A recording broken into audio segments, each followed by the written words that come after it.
Well, did you ever feel this situation and you said to yourself, I have worked my whole life, I paid off this house, I saved what I could, surely everything will just go where it is supposed to go when I am gone? Maybe you told your daughter at the kitchen table, do not worry, honey, the house will be yours. Maybe you assumed your son is on the bank account, so it is handled. That feels normal. That feels responsible. But here's the thing, if you pass away without a valid will, the state steps in and writes one for you. Not based on love, not based on promises, based on a strict formula. And most families do not realize that formula can split homes, freeze accounts, and create conflict no one saw coming.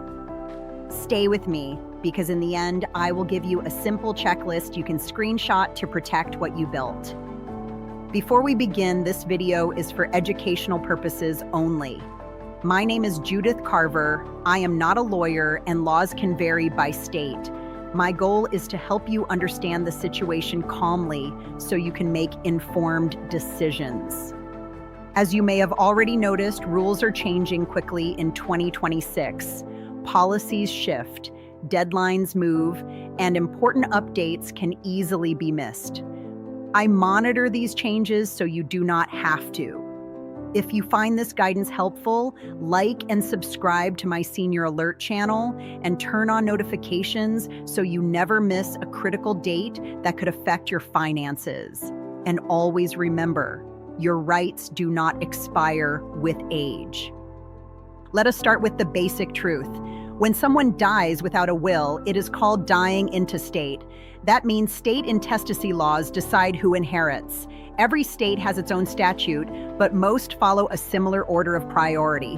First comes the surviving spouse, then children, then parents, then siblings, then more distant relatives.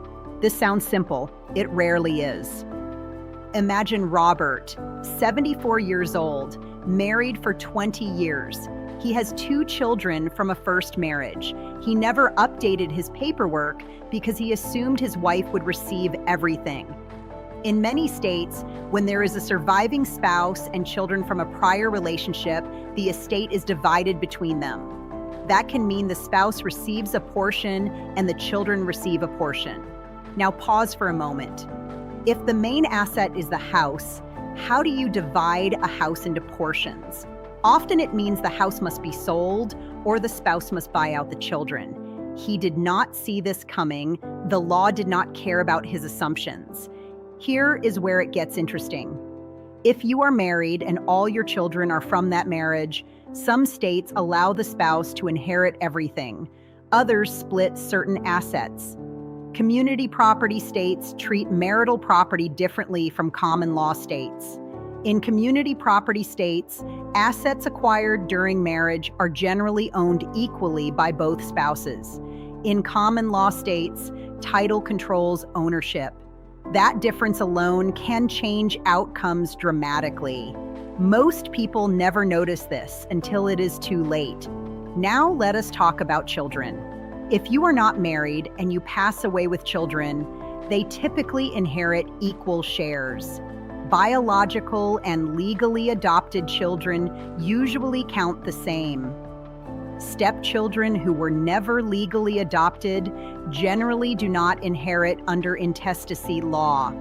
This is the part nobody talks about. Many grandparents raise step-grandchildren and assume they are covered. Without legal adoption or a valid will, those children may receive nothing. Watch out for this.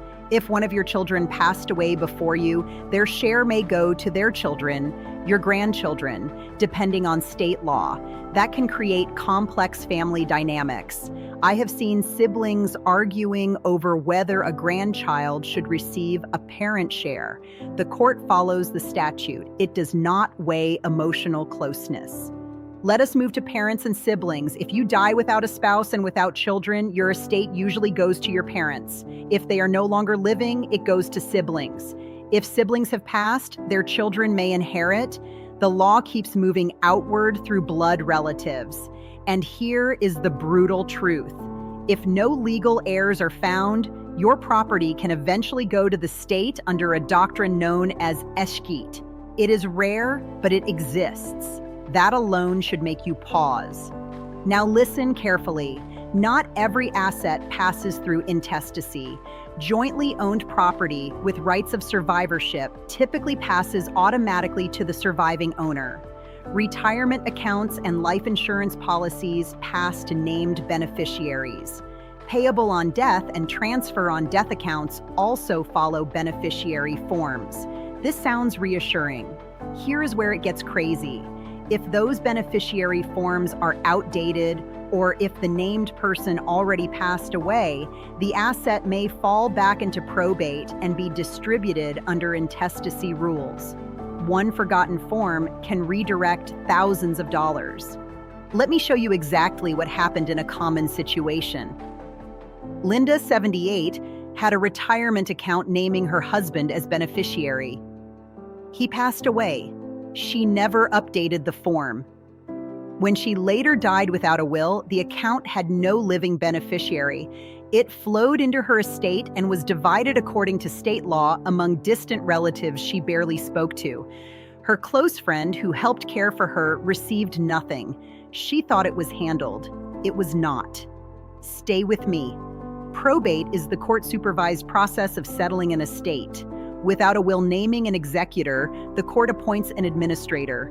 That person gathers assets, pays valid debts, and distributes what remains. Probate can take months, sometimes longer than a year, depending on the state and complexity. During that time, certain accounts may be frozen. Bills still come due. Families feel pressure. This is where tension builds. Many seniors worry that their children will inherit their debts. Generally, heirs do not inherit unsecured debt personally. Your estate pays valid debts before distributions are made. If there is not enough money, creditors may not be fully paid. However, if someone co-signed a loan or is a joint account holder, they may still be responsible. Do not let confusion create panic. Get clarity. Now consider real estate in more than one state. If you own a home in Florida and a cabin in Pennsylvania, your estate may require separate probate proceedings in each state.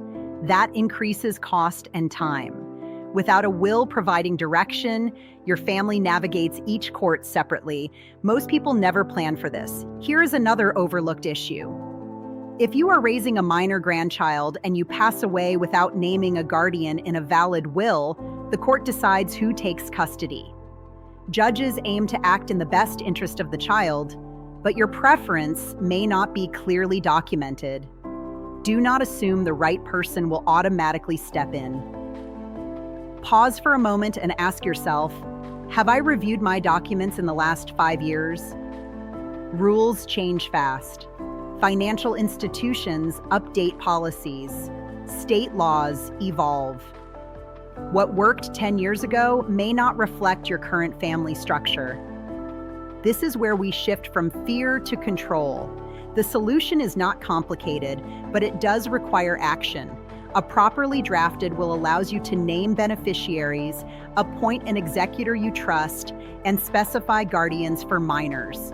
In some cases, a living trust may help avoid probate, depending on your goals and state law. Only a licensed attorney can advise you on what is appropriate for your situation. But doing nothing is a decision too.